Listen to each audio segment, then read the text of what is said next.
प्रभावित होती है। जो युवा वर्ग है उसने बढ़ चढ़ के हिस्सा लिया इस चुनाव में, और उन्होंने मोदी को इसलिए सपोर्ट किया है कि वो बेहतर रोजगार मुहैया कराएंगे उनको। एक थोड़ी सी जो कंप्लीट अंधकार था उसमें एक मोदी एक किरण के रूप में नजर आए हैं, और इन्होंने अपने चुनावी भाषण में भी एक्सक्यूज मी यही बात कही। अब इन्हें डिलीवर करना होगा, जो मैंने आपसे जी डिलीवर करने का वक्त है। तो आपको लगता है कि जो मंत्रिपरिषद का स्वरूप सामने आया है वो चुनौतियों से लड़ने के लिए काफी है, चुनौतियों से लड़ पाएगा? देखिए यूसुफ, आप मतलब जितना भी एक्सपैंड कर ले अपने मंत्रिमंडल को, अल्टीमेटली आपको क्या मतलब डिलीवर करना है उसमें क्लैरिटी तो होनी चाहिए। उस पर अगर क्लैरिटी है तो फिर क्या प्रॉब्लम है, सबको साथ लेने में तो कोई प्रॉब्लम है ही नहीं। अगर आपके जो भी है, आपकी जो आर्थिक नीतियां हैं उस पर आपकी क्या क्लैरिटी है, क्या कुछ खास हटके होंगी पिछले सरकार से? क्योंकि पिछले सरकार से लोग बिल्कुल परेशान थे, जैसे हमारे कलीग ने भी कहा कि बेरोजगारी का जो प्रॉब्लम है, और खासकर बेरोजगारी भी नहीं, अगर कहे जो रोजगार, जो अच्छा रोजगार, जो डिसेंट एम्प्लॉयमेंट जिसको हम कहते हैं। एम्प्लॉयमेंट तो आप ऐसे भी बहुत लोग बेचारे सेल्फ एम्प्लॉयड है, मतलब सरकारी एम्प्लॉयमेंट तो है ही नहीं, बिल्कुल ना के बराबर है। सब तो जो है अनऑर्गेनाइज सेक्टर में काम करते हैं आज के दौर पर, उसमें जो कंडीशंस है वो सबको पता है। और पिछली सरकार का ये रिकॉर्ड रहा कि आप ऐसे आप डोल देते हैं, जैसे कहते हैं ना डोल देना, कि ठीक है आप कर लो, कुछ काम कर लो, स्किल दे दो, ये दे दो। आज का युवा उससे सेटिस्फाइड जो है नहीं है, मतलब आज का युवा चाहता है कि जो पॉलिसी सरकार ने बनाई पिछले 10 साल में, अगर आप देखें या उससे पहले की भी सरकारें थी, तो पॉलिसी बनाने एक अलग बात है।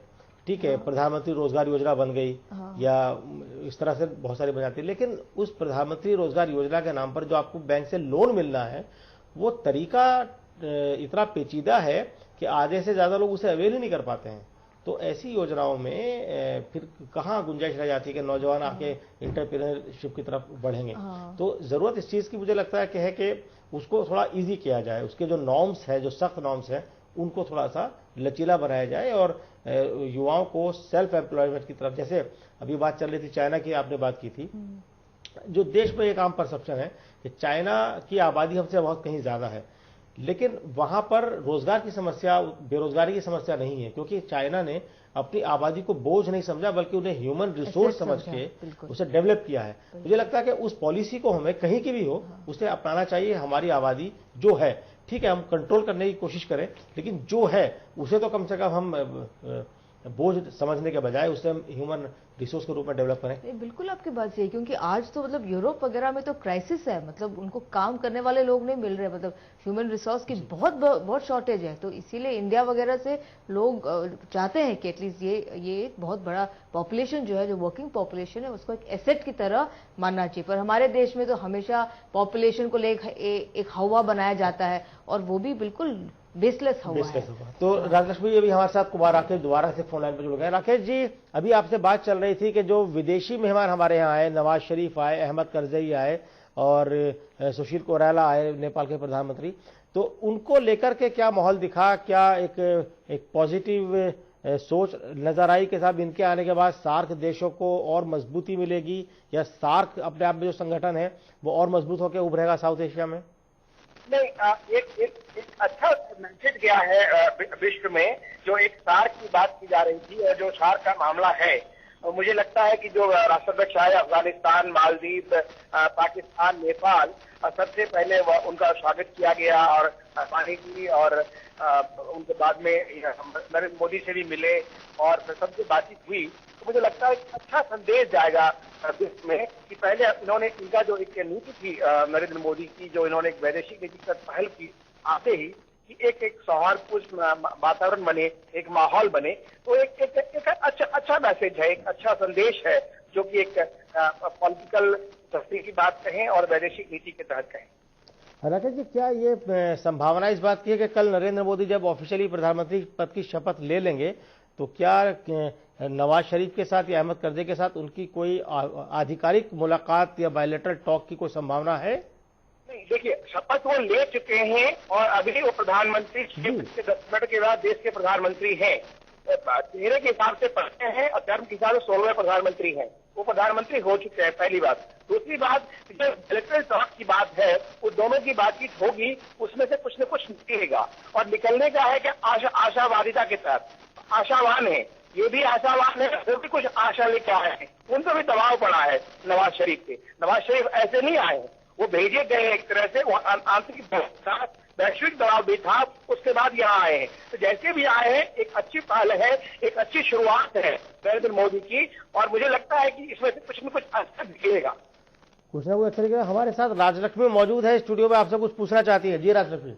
राकेश, क्या आपको लगता है कि ये जो रीजनल सॉलिडारिटी जो बननी चाहिए, ये एक इंडिपेंडेंट और एक सोवरेन जो सोवरेनिटी एस्टैब्लिश करने वाली बात है, इसकी तरफ जाना चाहिए? आपको क्या लगता है? मतलब ये पूरे जो रीजन का एक सोवरेनिटी है, उसको मेंटेन करने के लिए ये सारे जो सार्क के बीच में जो बातचीत होगी, वो जो है उस तरफ जाना चाहिए? आपको लगता है ऐसा कुछ मोदी सरकार करेगी आगे?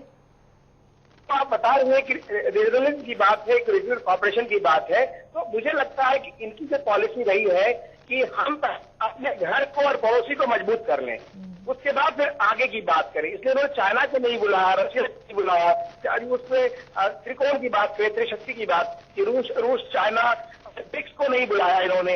अभी उस पैमाने पर हम देखें तो मुझे लगता है कि जो सॉवरेनिटी की बात कर रहे हैं, वो अलग वो किस्तों में, जैसे आसियान है, सार्क है, G20 है, G10 है, G77 है, तो जितने ग्रुप्स बने हुए हैं, मुझे लगता है कि नरेंद्र मोदी अपने सार्क को मजबूत कर लें, फिर आगे की बात करें। जी कुमार जी, इस जानकारी के लिए और इस चर्चा के लिए बहुत बहुत शुक्रिया आपका। अब ये भी खबर मिली है कि नरेंद्र मोदी राष्ट्रपति के यहाँ जो रात्रि भोज अभी चल रहा है, उनके पद संभालने के बाद, उसके बाद अपनी मंत्रिपरिषद के सभी मंत्रियों से एक आधिकारिक मीटिंग करेंगे, अनौपचारिक रूप से उनसे सबसे मिलेंगे और उसके बाद ये तय किया जाएगा कि किसको क्या मंत्रालय दिया जाना है। बहरहाल कुछ के नाम तो बिल्कुल तय है, लेकिन बाकी जो कहीं संशय है तो ये संशय उस मीटिंग के बाद दूर हो जाएगा।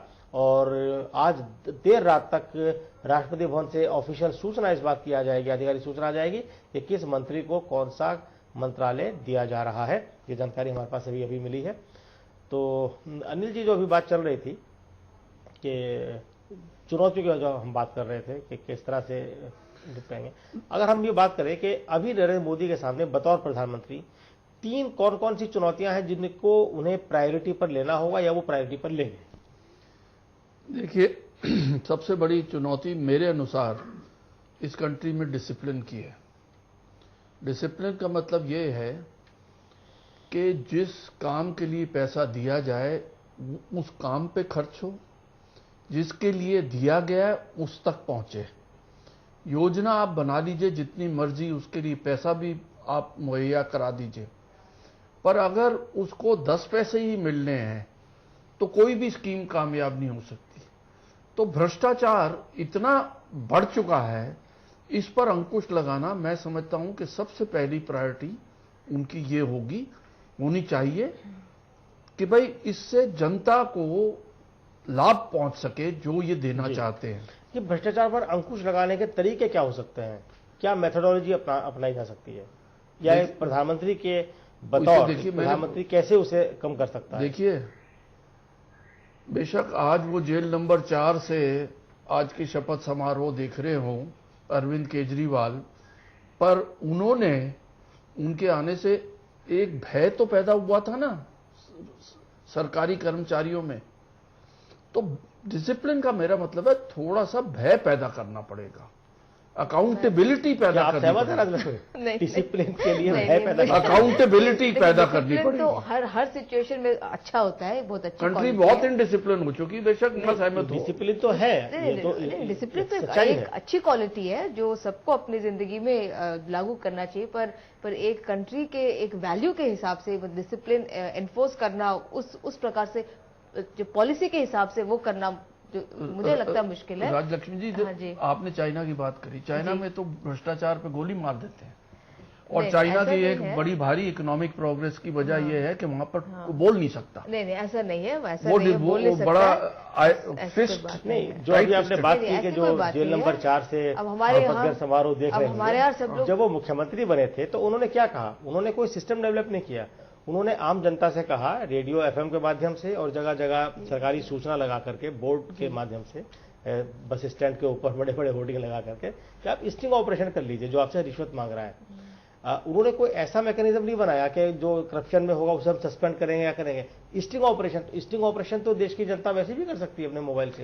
ये कोई एक अच्छी परंपरा तो नहीं है कि आप एक गलत काम के लिए तमाम नागरिकों को उकसाएं। उसके बाद बात आती है कि अगर आप जो बात चली थी कि वो कौन से मेजर्स हैं जो प्रधानमंत्री के रूप में नरेंद्र मोदी ले सकते हैं करप्शन को दूर करने के लिए। क्या वो या तो सीधे सीधे अधिकारियों पर उनकी गाज गिरे, कोई ऐसी पॉलिसी बनाई जाए कि अगर करप्शन हो रहा है या फाइल के मूवमेंट में कहीं को देर हो रही है तो उसके खिलाफ फिर प्यूनिटिव एक्शन हो, उनकी एसीआर पर वो चीज़ लिखी जाए तो आगे चलकर उन्हें नुकसान हो। देखिए, लोकपाल बिल पास हो चुका है पार्लियामेंट से, उसको स्ट्रिक्टली एनफोर्स किया जाए तो बहुत असर पड़ेगा उसका। और जो विजिलेंस स्क्वाड्स हैं, जो देखिए भ्रष्टाचार हर लेवल पर है जी, आप ये कहें कि एक क्षेत्र में है दूसरे में नहीं सब है, है। सब जगह है, तो सब जगह तो लागू किया कण नहीं में जा सकता। विराजमान है। हाँ जी, कण में विराजमान है। इसमें एक बहरहाल अभी फर्क है। एक ब्रेक का वक्त हो चला है और अनिल नरेंद्र जी, आप इतनी देर हमारे साथ जुड़े रहे, आपका बहुत बहुत शुक्रिया। राजलक्ष्मी, आप हमारे साथ बनी रहेंगी स्टूडियो में, और ब्रेक के बाद हमारे साथ सुदेश वर्मा, वरिष्ठ पत्रकार, भी जुड़ेंगे इस चर्चा के लिए। आप कहीं मत जाएगा, बने रहिएगा हमारे साथ।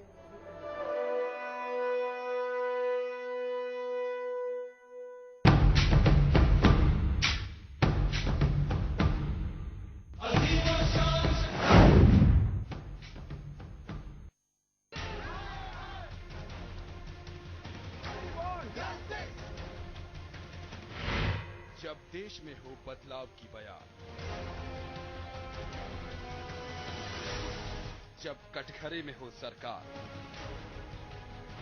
जब लोकतंत्र पर हो संकट और जनता मांगे अधिकार, तो करनी होगी देश की बात। देखिए रविवार शाम 7 बजे और रात 10:30 बजे सिर्फ चैनल 1 पर।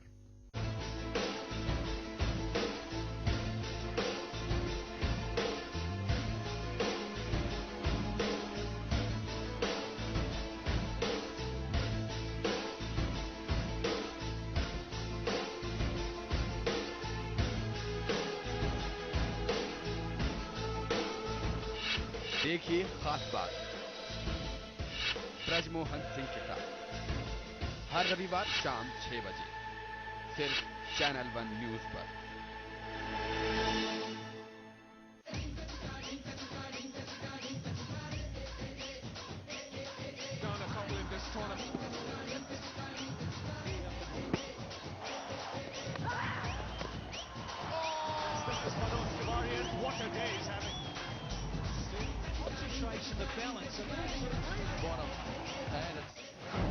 क्रिकेट ढिंका चिका 15 अप्रैल से 2 जून तक रोजाना शाम 7:30 बजे सिर्फ चैनल 1 पर। करियर को लेकर ना हो परेशान, यहां मिलेगा करियर की हर समस्या का समाधान। देखिए करियर गुरु विशाल मलिक के साथ वॉच आफ्टर स्कूल, सुबह 6:30 और 7:30 बजे सिर्फ चैनल 1 पर। सियासत के गलियारों से निकला मुद्दा हो,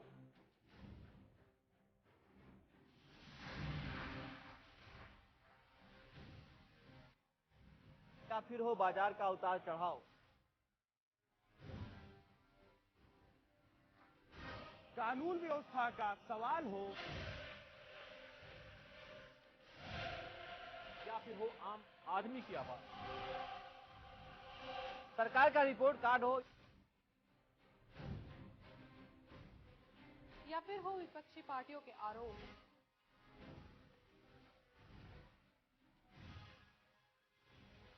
उत्तर प्रदेश की हर खबर पे रहेगी हमारी पैनी नजर।